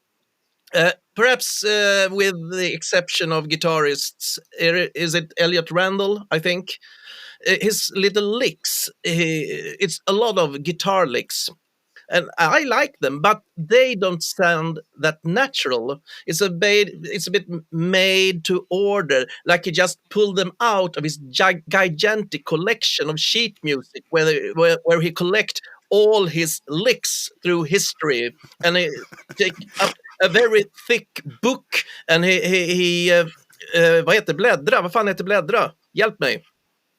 He turns the page. He turns the pages looking for the right lick. Oh, there, number 17 on page 42. I do that lick, standing on the note stand. And it's very good licks, but I don't think that they sound... Well, I can't speak English. Fuck this. Purdy is king. Purdy is king. He is the one creating the groove. I really love Purdy. He rocks like hell in this song. Thank you. All right. Thank you. I think I heard this one quite many times. And this is a cool song. It's a lot of piano, guitar, and drums. And it's some kind of tricks somehow. It's swinging, it's groovy, and you can hear them. They are playing music. It kind of happens, little things all the time. It's some kind of polished boogie throughout the song. There's some piano solo for 30 seconds or something. And after that, it's kind of more of a big band feeling to it. With a little guitar fling and a little solo at the end there. It's a good song. And again, I would say you can hear them, how they play, how they like to play this song. It's a lot of things going on all the time. Did I mention the melodies? No, I didn't, but the melodies are brilliant. So, sorry, it's a brilliant song. It's a standout for me, this one, actually. I think you were on to something there, Patrick, because I think that the piano is a great reason to me that makes me feel like they're like playing what they are doing. And it's very comfortable to hear that it sounds like they're having a good time and not just doing take 44 on the same song. Yeah. Oh, come on. Yeah, Mike, sign in Stranger. This is the track that took me the longest to really get into. It's a great track, I think, and I know what you mean about the different feel. It's got a reggae-based feel to it. You can imagine if there was a chop on the 2 and 4 beat all the time, you would definitely think it was reggae. Yeah. But I think it's what I like about this song and what I like about the whole album is a lot of the stuff. For me, it's quite unique. The way they go into the that bridge, and towards the end, it's a just another scurvy lover. It's very different. It's not what you would hear from other bands, I think. And then it goes up at the end, and we hear those great guitar riffs. It's good. I'm not going to say it's bad, am I? No, you're not. I think it's a really nice kind of almost breath of fresh air, really. Yeah, it's a different song. It's not like the other ones. This one. Yeah. All right, we get to the Fess, the second single from the album. Jerker. Oh yes, the second single. I think many of the other songs on the album have grown with repeated listens, but no, not this one, I'm afraid. To begin with, I'm not very fond of that rather predictable piano intro. That chord progression is taken from a music theory book or something. I don't like that at all. And then we have in Vaxkabinettet for the first time some Barry Manilow vibes. Ooh. Yep, absolutely. That's Manilow, all right. And sure, I mean the groove is here and all that, but no thanks. This is too much for me. I bet you can put it on in the background on the next cocktail party, or maybe on Cruise to the Edge, Mike. But apart from that, I don't know when I'm supposed to listen to this. So that's all you get from me on this one, I'm afraid. The Fez. The Fez. Sorry, the Fez. All right, Anton, this is your cup of tea, isn't it? Yeah, kind of, in a strange way. I like the intro. But then, when the song gets started, I get a very strange image in front of me. Okay, picture this. This is a trip down memory lane, perhaps. Okay, a dark-haired man with a big mustache, with an unbuttoned checkered shirt. His bare chest is very hairy. His forearms are very hairy. He has a watch on his wrist, of course. His hand rests nonchalantly on his own bare hip while holding his shirt back, a classic adult pose from the 70s. Exactly what he does with a woman on all fours in front of him is not really suitable for telling in Vaxkabinettet. But the man with the checkered shirt and the watch, let's call him Harry, like Harry Reams perhaps, say things like, "Oh yeah, real deep." Am I the only one who gets the image from this song? Or maybe you have to be over 50 to understand the reference. I don't know. But that's how it sounds to me. Ring any bells? Sure. Thank you about this painting you brought us here. This is also one of 2 or 3 Steely Dan songs which not only Fagan and Becker has written, I would say. It's also written by That's Paul true. Griffin. Saw that, yeah. Yeah, I think it's true. All right. This is a very airy song. There's only one chorus, and it comes again and again and again. I'm going on to do it without my fez on. Some guitar solo, and I think this song must be quite fun to play drums on. I cannot play drums either, but I would, when I listen to it, I think, oh, this must be a good song to play drums. Yeah. For those who can. All right. It's a bit odd, but I like it.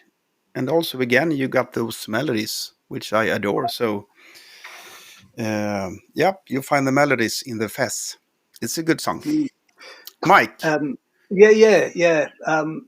I don't know what to say about Anton in this one. That's, it's not so much lack Go of with he has no soul. no, it's not so much lack of soul as quite a shattered, broken something going on there. I don't know what the hell that's all about. Hit me. But the interesting thing is, it's generally thought that the lyrics are referring to having sex. It is. And making sure that you wear a condom. That's what the fez is supposed to be. I ain't never going to do it without the fez on. Yeah. That's deep. That's really deep. Okay. Yeah. So I was pretty close. In your head, yes. Yeah.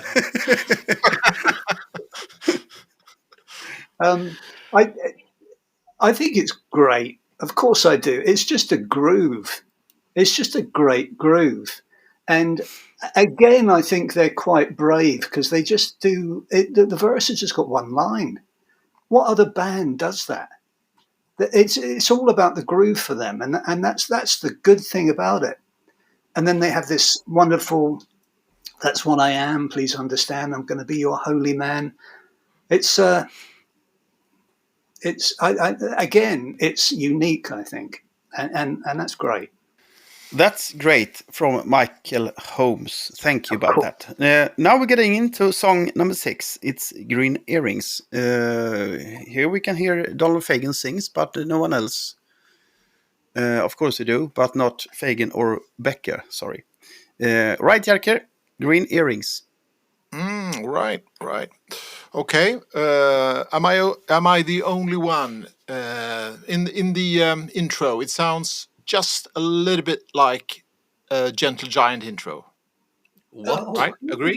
Yeah, Just a little maybe. bit. Yeah. Okay. But we're soon back in sort of fusion territory after that. I have some kind of love-hate relationship with this one. The verse riff is so almost drenched in fusion. It almost goes too far, but still I like that the simple, always almost minimalist vocal melody. And the more I listen to it, the verses tend to become one of the highlights of this album. Actually, I can totally hear I don't know, John Wetton singing this one. And a piece of advice: go and listen to "Don't Talk to Strangers" by Dio. They do the same melody thing in the upbeat verse. Dun, dun, dun, dun, dun, dun, dun. That kind of melody. Oh, Exactly the same thing. cool. After that, we get a short, intense Electric Banana Band moment. I don't think you've heard of them, Mike. No. No, you haven't. And of course, some amazing soloing and all that. And the outro is pretty intense in the groove, but then it fades out just as you start to sort of get into it. Well, why do they do that? But to sum up, one of the better songs on the album, in my opinion. Anton, Green Earrings. Well, this song feels pretty redundant, I think. It feels more like just another Steely Dan song. You're wrong. I'm not. Sorry. No, never been. And as a reviewer, it feels hard to come up with anything new to say about it. Of course, I can dig deep, look for details, and analyze the complicated chords and chord progressions and chord changes. And I struggle a lot to keep the interest up, but I lost. I mostly felt, why should I? Why should I do this? I think this song has no own personality. I think it's just drown on the album. So I have nothing more to say about it. I can understand what you say. I can also understand what you say, Mike. According to, it's hard to say something about those songs, though we have listened to them a lot, and I can say something like that as well. There are some tricky guitars in the second verse. I like that, and there's a gorgeous part at like 2 minutes. There's some instrumental stick that goes over to a slick and nice guitar solo that lasts for a minute or something until the Green Earrings, I remember, part comes again.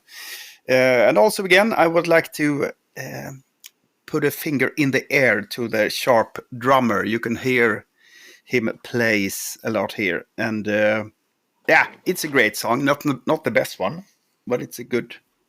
But it swings a lot, this one. All right, Mike, what about Green Earrings?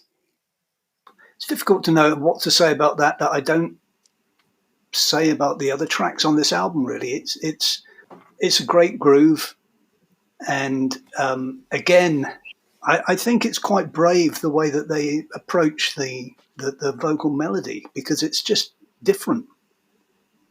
It's not, oh, okay, we've got to come up with a melody line here and stuff. They're doing something which sits in with the song, and something a bit different, and it just works. And that great kind of middle eight bit, it just takes you somewhere completely. It's almost like a breath of fresh air again, I think, that. And then it goes into that great guitar solo at the end, and with the kind of I don't know what the effect is on there, but it just kind of completely unexpected. Works great. Yep. Do we hear any Steely Dan references in the IQ music? Unlikely. We don't do a lot of funk in IQ. That's one of the bases, I think, of Steely Dan is the funk. Yeah. But that's not a song like Neil used to say, oh, this is the Steely Dan song or something. It's nothing like that in the band. No. No. All right, we go on anyway. We go to the Haitian Divorce song, number 7. Jerker. Yeah, not bad at all. One of the most focused songs on the album, I would say. The more I listen, the more I appreciate Fagen's vocals on this one. He has this cool, laid-back attitude here that really fits the song, and I like it when he's not too perfect, when he's not that slick. And I think that a couple of pitchy notes only adds to the sort of attitude here. Less fusion this time too, more of a Caribbean-inspired groove, and it gives which means that it's a bit the Fez territory, but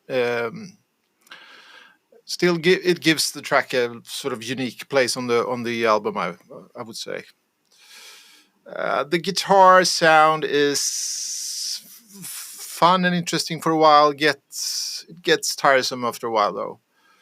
And once again, leave out the first licks in verse 1. Sit back, let the vocals dominate, and then you can do your thing, for God's sake. And I must say that the middle section here does not reach the heights of the verse and chorus, which are much stronger. So the song would have, it would gain from some real hooks in that section. But otherwise, it's pretty good one. This one as well. Pretty good one. Haitian Divorce. All right, Anton? It's time to pick up the chainsaw, I think, because this song is really easy to hate. It's really easy. It's even called almost Haitian Divorce, like, kind of. It's kind of soulless white reggae spiced with other Caribbean stuff I'd rather avoid. It's a horrible verse. It's a horrible chorus. And also that mouth wawa. I have such a hard time with mouth wawas.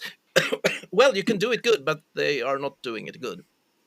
And it doesn't get any better when they take this trivial and banal thing and mess with it in an unsavory, make yourself stand out way. Look, we are very good in doing this, and we can do this little tiny piece of music much more complicated than you can understand. Fuck that. I don't want to hear it. I think this is I will not say I hate this song. It's fun to say, but I don't hate it. But I think it sucks big time. Thank you for your positive and I'm always nice happy. way of expressing you. Thank you a lot. All right. Some reggae song here. It's like the Dreadlock Holiday from Tennessee, but in the Steely Dan way of putting it somehow. I don't know. But it's, I think so. And Haitian Divorce could, of course, be a divorce at Haiti. But it can also say that in this time, in the 60s and 70s, it was much easier for couples to get divorced if you go to Haiti than if you stayed in the US. So I believe this might be some kind of expression for Deep that. once again. Yeah, the Americans went to Haiti to get divorced. I don't know. You must have heard this one before, Jerker and Anton. Never. Never. No, never. But Wow, really? It was a huge hit in the UK. Yeah, it's a well-common song. Yeah. All right. After a while, the song changes a bit from this reggae tune into something else in like 4.5 minutes to a damn cool groove and sound. And some cool drum fills and so on, and also some guitar figure which I like a lot. But other than that, the song stands out on the album. It's needed. It's not the best one. It's not the worst one, but it's certainly a good piece of nonsense, piece of music song, I would say. It's not my favorite, but it has his spot on the album. It's needed somehow. All right, Mike, is it needed on the album? Yeah, I know what you mean by that. It sets up the nice track very nicely, I think. Yeah. That's the next track very nicely. And the lyrics, they're the most transparent lyrics on the album. They're very easy to understand what's going on there. Yeah. It's essentially about someone screwing up their life, and so they have to go and get a divorce. Yeah, in Haiti. Yeah. But what you were saying, Jerker, about the middle section, that I think is one of the most important parts, because particularly lyrically, it's it's where it all starts to go wrong. Mm-hmm. And I don't know. I again, it's just a great groove, and it's, you can't help but sing to it. There's a Steely Dan tribute band called Nearly Dan in the UK, and they often play at a venue called the Jazz Cafe. And so, of course, I go along to that. And this is one track where the singer doesn't sing at all. The audience sings the whole track. Okay. That's pretty cool. It's such a really well-loved track. People love this track. And I can understand why. It's just it's a great groove. And everything about it is quality, I think. Has they been playing this song live through the years? Yeah, they didn't for a while, and then they started to about 10, 15 years ago. All right. Yep. All right. Let's go on to Everything You Did. And here we got Fagin who sings, but none of them is playing anything. All right. Jerker, Everything You Did. Okay. I'm going full Anton on this one. Wow. Yeah. Welcome. I am. Wait and see.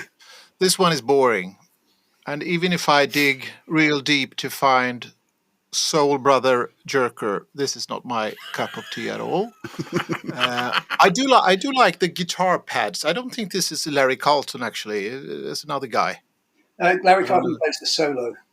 He plays the solo, but I like the do you call them guitar pads? The way he plays on the verses. They stand out a bit compared to the rest of the album, and the way the guitar sounds on the rest of the album. But as a song, this is pretty lame. It's far too blues based for me. So no thanks. Everything You Did was bad. Wow. All right, Anton, up to you. Well, I'm never negative, so I will give this song a push forward from Jerker. Because I prefer Steely Dan when they're a bit cooler, and I think they are more cool here. But boring. Yeah, but boring but cool. Definitely boring but cool. Because it has to be a good song too, and I don't think they quite managed that. And the chorus is incredibly uncool. It's perhaps the least cool part on this album. So everything kind of falls apart. And at this point, I'm too bored to be impressed by the groove and the virtuoso performances. I just yawn. But I don't hate it. It's just boring. You just yawn. That's a good expression. Yeah. There's a bit with I Never Knew You is marvelous. Yeah. It's very beautiful. I Never Knew You. I don't know if the verse or is it the chorus. All right, I don't remember. There's some guitar solo after 2 minutes by Larry Carlton again. It's a good one. The verse is not so very good, and it's a bit repetitive. And unfortunately, the song consists a lot of verse. And I not really like the way he sings "You Did, Baby." Oh yeah, agree. I don't really like that. And yes, this is not the finest moment of the album, but not everyone can be the finest moment after all. Anyway, so all right, Mike, what's your opinion about everything you did? I love this track, possibly more than any other track on the album. I think it's Wow. wonderful. It's you and Jerker here.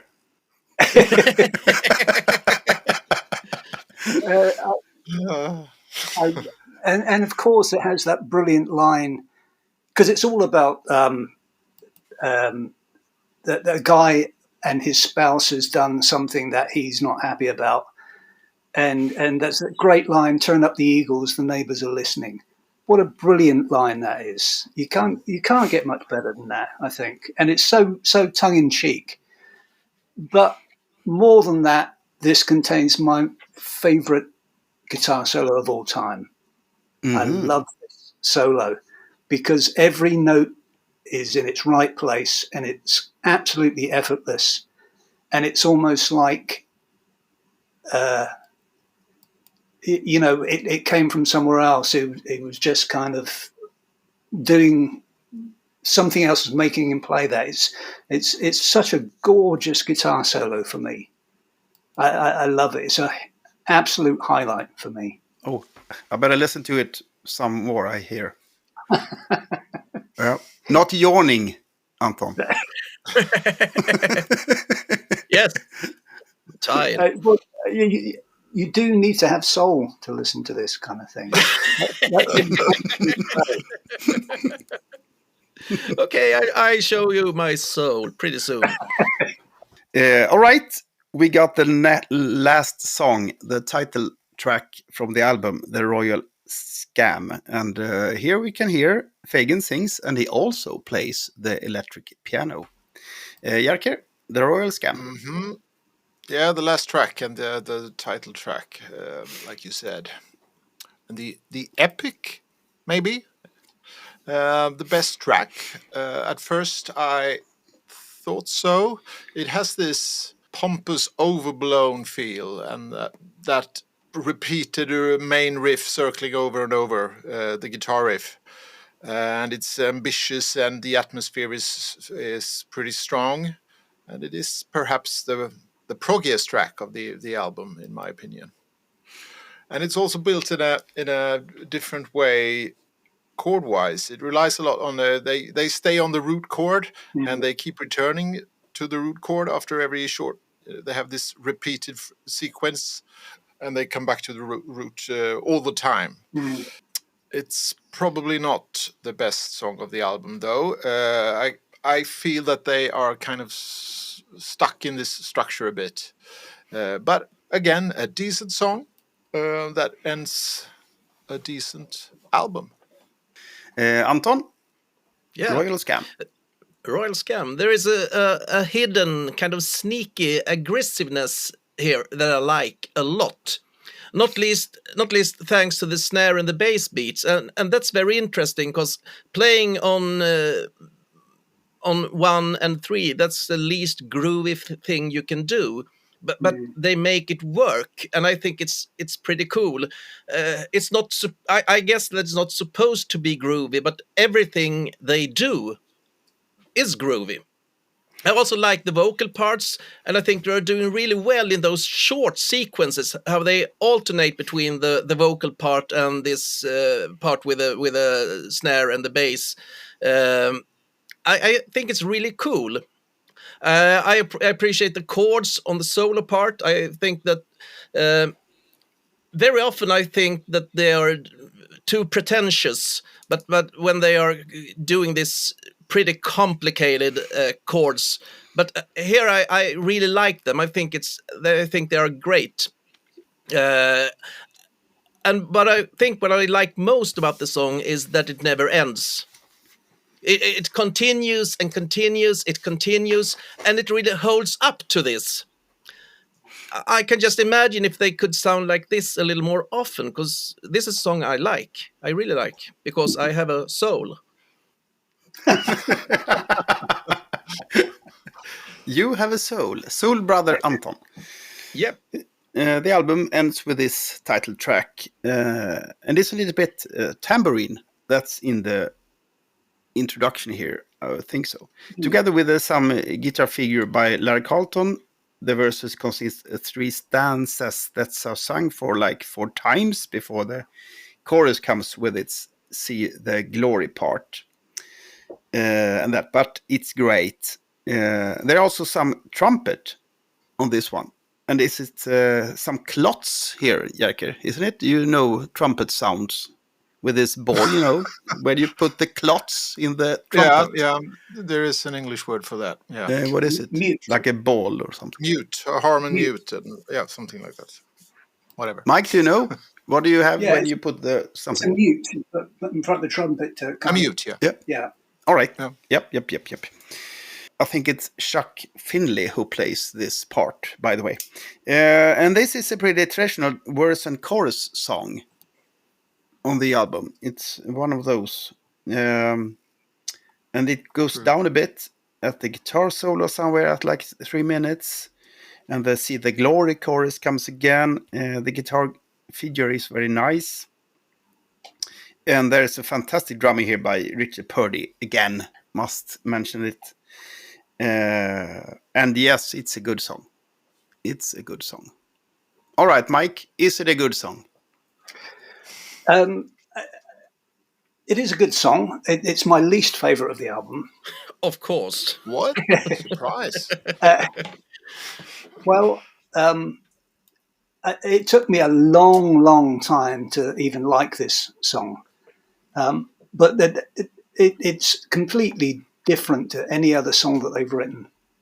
Yeah. And there's something about repetition which is quite hypnotic and mesmerizing. And I think that's what this song has going for it. But for me, it doesn't live up to the rest of the album. Mm-hmm. Because everything else really makes me excited and makes me want to get up and dance. And this one doesn't. I do like it. I think it's an interesting exercise, but it's not them at their heart, I don't think. Interesting. It's an interesting. I guess I don't know, and I'm just guessing about this, but I think it's probably lyric led. The lyrics are more important than the actual the groove. All right. Yeah, can be.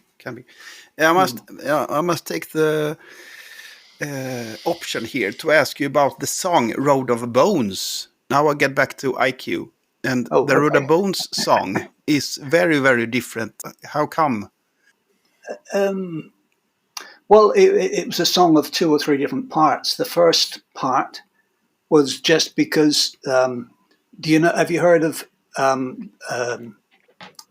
a film score composer, Thomas Newman? Do you know Thomas Newman at all? Yeah.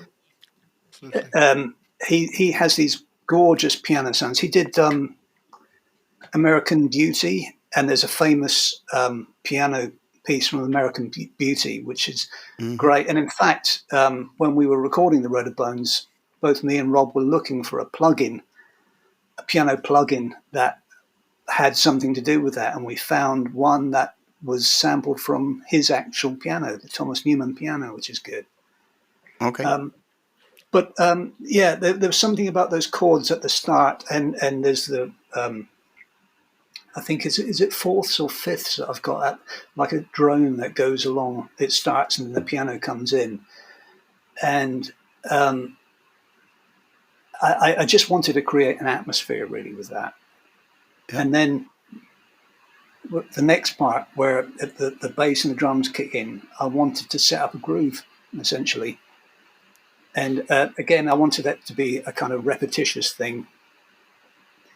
And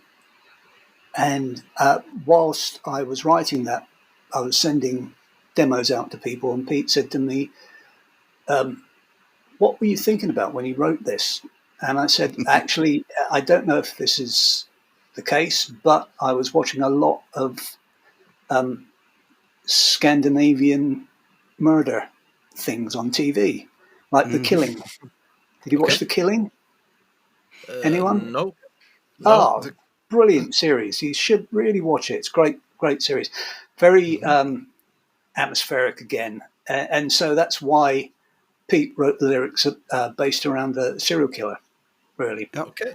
And then the third part, when it kind of breaks down, I just knew that I wanted something to crash in and be really big and kind of stabby. Yeah. So there's the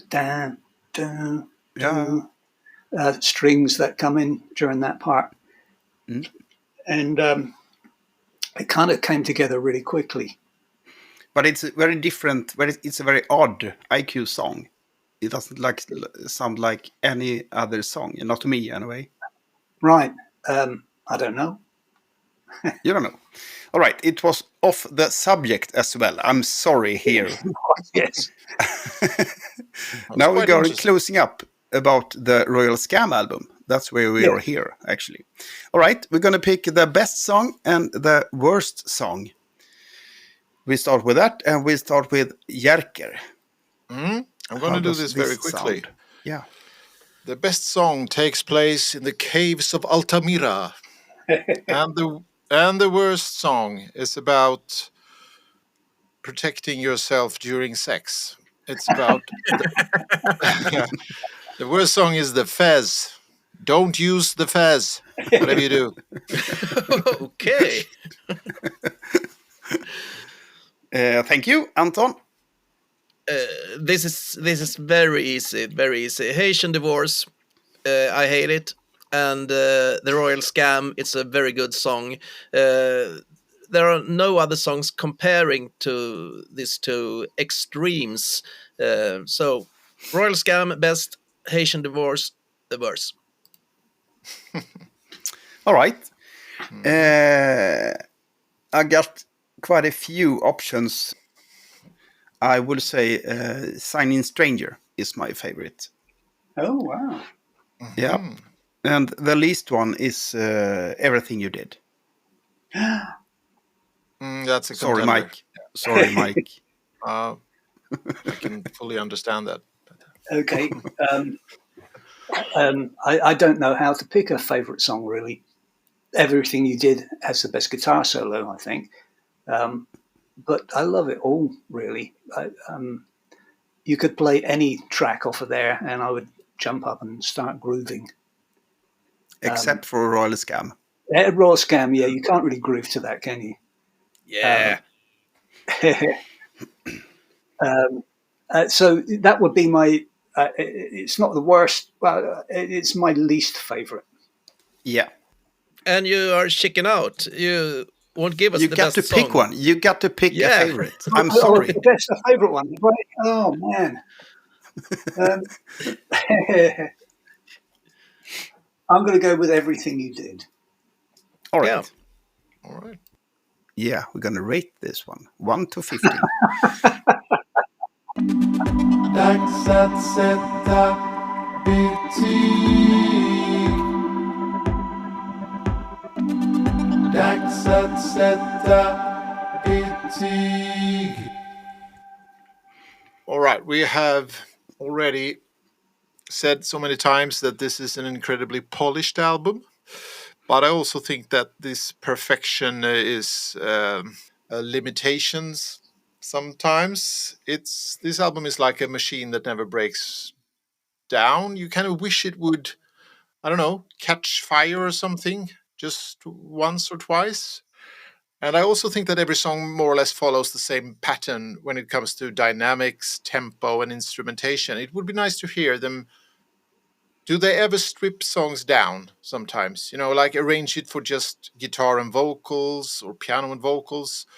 Or what we get here is an album where every track is arranged in a very similar way. So I think it was interesting that we talked about, that you mentioned Road of Bones, because I would like a song like that. on this album, a song that has a different sound, a different feel, a different tempo, or whatever, different arrangement or different production or something like that. I think there is a lack of that on this album. So this album is about precision, about presenting the instruments in a very natural way. I know you like that, Petter, where you can hear all the instruments and things like that. But I need some more surprises, production tricks, or whatever. It is as if you can hear Donald Fagen saying, "Walter Buddy, listen up. I've written a song with jazzy chords and one hell of a groove. All instruments will have things to do all the time." And, Walter goes, "Are you kidding me? Let's hear it, Donny." So to sum it all up, it's far too mellanmjölk. That's a Swedish word, Mike, emotionally to me. I have started to realize that the lyrics are deeper and more clever than I thought at first. And we have discussed that a lot during this episode. And I like perfectly produced music and so on. But I kind of lack I feel lack of anger, frustration, or unhappiness, or whatever it is. I think that has to shine through the music. It's there in the lyrics, but I can't really see it go through the music. So after this long and confused discussion, I would consider this a 6 out of 15 album. 6. That's a 2+. That's a 2+. Yeah, 6. It's a decent album. It's a 6. Yeah. It's better than Anton gave The Wake, though. I have to defend myself. I have to defend He has myself. no soul. He has no soul. I have to say that I love the song, what do you call it? They Never Will. Yeah, But the IQ song. I love that song. I never will. So, You never okay, will. I have a soul. Yep. I have a soul. Yep. Okay. May I talk about Steely Dan, perhaps? Yeah. Yeah, thank you. Well, Steely Dan isn't my cup of tea. I can hear that they are very good at what they are doing, but they never talk to me. And I know that I miss one point because I'm not a lyrics person. And that's because I grew up on kind of hard rock and lyrics like, yeah, whiskey, woman, my car, hell. Well, the lyrics tells you nothing. And I used to listen to lyrics sometimes, but I realized that a bad lyric could kill a great song. So that's the reason I almost never listen to the lyrics. I can listen to some phrases. I think this is a nice phrase. And you mentioned, Michael, something that Petter talked too much, so I couldn't get my voice up. I think you said kind of that the lyrics are sounding good. I don't know what word you used.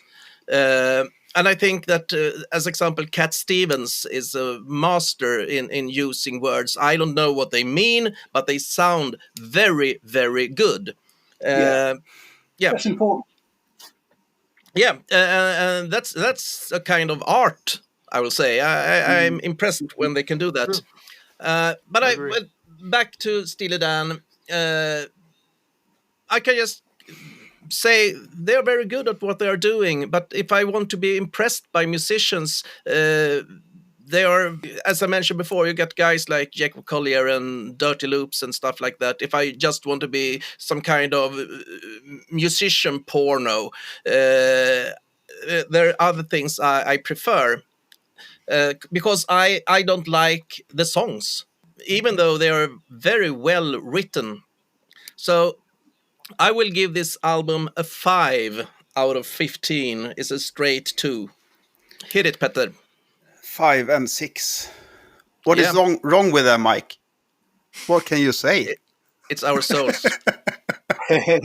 Well, I have to say I'm surprised to hear Jerker say, and Anton to a certain extent, saying it's all that this album is all about musicianship and finesse and showing off, because I can understand if you said that about Asia or Gaucho, but not this album. This album isn't about that at all for me. It feels like a very analog album, and I'm surprised that that's what you hear when you play it. Anyway, you're going to give it your score, Petter. Yes. Yes. What can I say about this one? I'm not that. I'm not a musician like you three other guys is. So I just listen to it. I cannot understand the different chords and that stuff. I cannot understand why 1 and 3 or whatever. I just listen to it. I like this a lot. I like it's like all the Steely Dan albums. I cannot quite compare them. In my ears, they are good, and they are sounding almost like the same all the time. It might be wrong, of course, but that's my ears. I'm sorry. I believe it's a 13 on the grade on this one. That's pretty good. Yeah, I can listen to it again and again and again. Yeah, if you can listen to it so many times that I like to do, it's, of course, a good album. So, 13. It's almost like Dark Matter or something. That turns out to the 8.0 Vaxkabinettet grade. All right, 8.0. But very interesting in hearing Michael. Is it a 9 or 10? Well, It's 15. More than that. Yeah, It's a 15. I don't think I would go for a 15. I think I'd go for a 14. It would, to give something a 15, it would be absolutely perfect, wouldn't it, in every single way? And I don't think this album is, but that's one of the things I like about it. I really like this album more than other Steely Dan albums, simply because, like I said earlier, this is very much a transition album from. They kind of started out pop with maybe a Latin influence, and then they became a bit rock, and then when Asia came along, it's definitely jazz, and this is the transition from rock to jazz, and it has a lot of faults. Personally, I think, I like I said, I'm surprised that you hear all the finessing that you're talking about, because to me it just sounds very from the heart and very analog, and essentially a great groove, which is an important thing. But the melodies are great. It's so difficult not to sing along and not to dance along with them. So I would give it a 14. Yeah. Wow. Thanks a lot. We have two different, two guys who doesn't understand, and we have two guys. And we have two guys without souls. Yeah. All right. That's about it then. We have gone through the albums. We have rated the albums. We have talked to you, Mike. Good to have you here. Yeah. Fantastic. It's been a blast. Thanks. Well, thanks for inviting me. Thanks a lot. Yeah, what good fun. We'll see when I see you next time. Yes. Yeah, better be next year somewhere. Cool. Well, sometime. Come along to Schaffenberg. Yeah, but it's sold out. We'll see. We'll see about that. I'm sure I can sort something out. Yeah, we'll see about that. All right. Anyway, some last words. We start with Jerker. Got some seconds here, and also Anton and Mike. You have to say something in last words. But Jerker, take it away. Some last words from the day's episode. I think it was damn cool that we didn't pick like a prog classic. Instead, we chose this album, and I at first I thought I didn't have anything to say about this album, but after listening to it repeatedly, I've sort of found more and more to interesting things to talk about. So that was a nice listening experience. Even if it didn't turn me into a Steely Dan hardcore fan. Sorry about that. But most of all, thanks a lot to you, Mike. It's a great honor, and I think we had a blast. Yeah, I agree. Anton? This was a very hard episode to do. I'm not comfortable at all by speaking English, and I kind of starstruck sitting here with Michael. And then the hardest part was preparing this. Listen to Steely Dan, because there are so many dimensions in the music. It's so much to find if you look.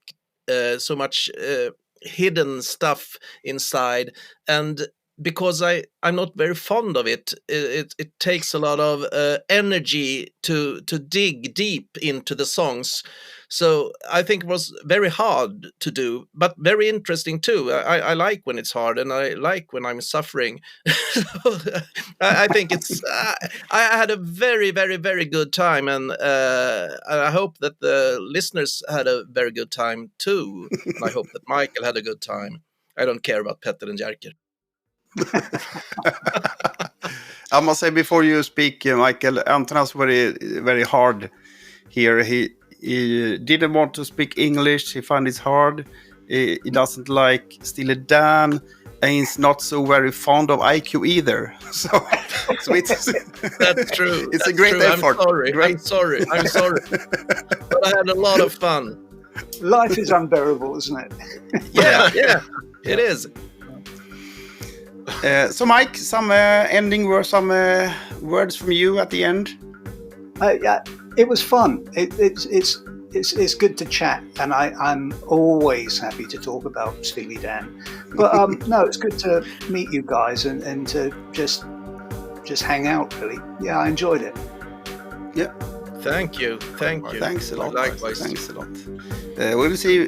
We might be record Vaxkabinettet in English in every episode from now on. I don't know. No fucking way. Yeah. All right. Quite decided that's the way to go. Yeah, I think so. All right. Cool. All right. Thanks a lot. See you next time. Thanks again to you, Mike Holmes of IQ, and the other guys. See you again next week.